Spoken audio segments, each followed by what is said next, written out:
સ્થાયી સમિતિની બેઠક મળી, પતરાની દરખાસ્ત મુલતવી. વડોદરા મહાનગરપાલિકાની સ્થાયી સમિતિની બેઠક આજ રોજ મળી હતી, જેમાં 10 કામોમાંથી 9 કામો મંજૂર કરવામાં આવ્યા હતા, જ્યારે પતરાના ચૂકવણાની વિવાદિત દરખાસ્ત મુલતવી કરવામાં આવી હતી.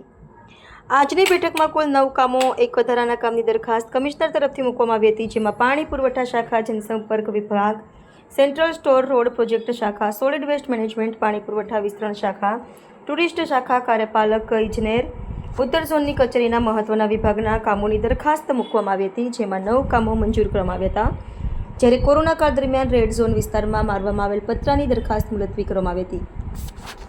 2,53,00,000 રૂપિયાની પતરાના ચૂકવણાની દરખાસ્ત જે તે વખતે વિવાદ થયા બાદ મુલતવી કરવામાં આવી હતી, જે બાદ વર્ષો બાદ ફરી સ્થાયીમાં આવતા ચર્ચા શરૂ થઈ હતી, ત્યારે આજે મળેલી બેઠકમાં ફરી એકવાર મુલતવી કરવામાં આવી.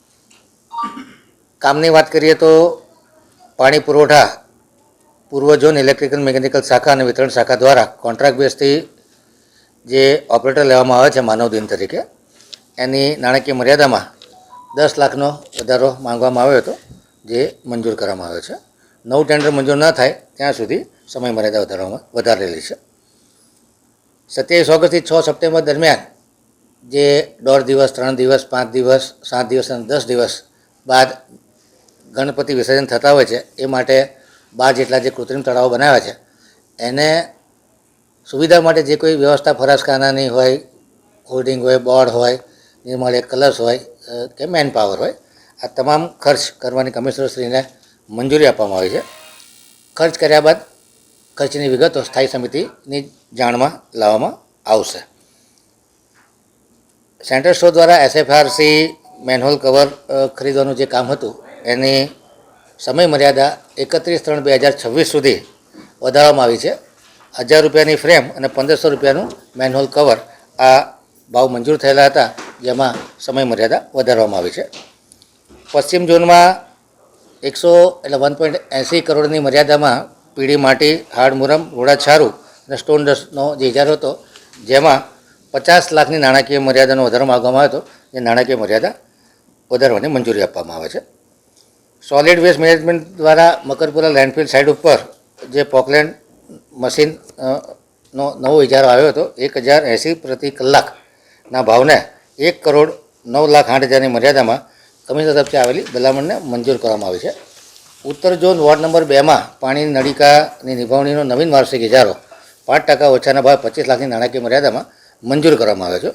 બિલ્ડિંગ શાખા દ્વારા નિઝામપુરા, શોભાનપુરા ખાતે તૈયાર થયેલી લાઇબ્રેરી જાહેર જનતાના ઉપયોગમાં લાવવા માટેની પોલિસી સ્થાયી સમિતિમાં મૂકવામાં આવી હતી, જે પોલિસી મંજૂર કરવામાં આવી છે, જેમાં અલગ અલગ ફી કે એક પુસ્તક ઇસ્યુ માટે 610 રૂપિયા વાર્ષિક 6 થી 12 વર્ષની મર્યાદા માટે, અને 12 થી 60 વર્ષ માટે 1210 રૂપિયા, અને 60 થી વધુ વર્ષો માટે નાગરિકો માટે 610 રૂપિયા. 2 પુસ્તક માટે 940 રૂપિયા 6 થી 12 વર્ષના બાળકો માટે, 12 થી 60 વર્ષ માટે 1870 રૂપિયા, અને 60 કરતાં વધુ વર્ષ માટે 940 રૂપિયા રાખવાનું ઠરાવવામાં આવ્યું છે. એ સિવાય લાઇબ્રેરી વપરાશના અલગ અલગ નીતિ નિયમો જે સ્થાયી સમિતિને મંજૂર કરી અને આગામી સામાન્ય સભામાં મંજૂર કરવામાં આવશે. અરજદાર કે જે છઠ પૂજા, દુર્ગા પૂજા વખતે બિહાર સાંસ્કૃતિક મંડળ અકોટા અતિથિગૃહ વાપર્યું હતું. વૈદય મિથિલા ધામ ફાઉન્ડેશન દ્વારા લાલબાગ અતિથિગૃહ અને વડોદરા કલ્ચરલ કાઉન્સિલ દ્વારા સરદારબાગ અતિથિગૃહ વાપરવામાં આવ્યું હતું, જેની ફીમાં ધાર્મિક કાર્યક્રમોથી 30% રાહત આપવાનું નક્કી કરવામાં આવ્યું છે. ઉત્તર ઝોનના વહીવટી વોર્ડ નંબર 5, 7, 8ના વિસ્તારમાં COVID-19 અંતર્ગત બેરીકેડિંગ કરવાના કામે GPMC એક્ટ 67(3)C મુજબ કોન્ટ્રાક્ટરને 2,53,00,000 રૂપિયાની જે ચૂકવણું કરવાની દરખાસ્ત હતી, આજે સ્થાયીમાં મુલતવી રાખવામાં આવી છે, અને નવેસરથી પૂર્ણ દરખાસ્ત સાથે કમિશનર દ્વારા યોગ્ય તપાસ કરી અને જે ખરેખર કામ થયું છે એની વિગતો નવેસરથી સેન્ડિંગમાં મોકલવાની રહેશે. વધારાના કામમાં પૂર્વ ઝોનમાં જે પીળી માટી, હાડમુરમ, રોડાછારું, સ્ટોન ડસ્ટનો 2 કરોડનો ઇજારો છે, 12% ઓછાના ભાવથી 2 કરોડની નાણાકીય મર્યાદામાં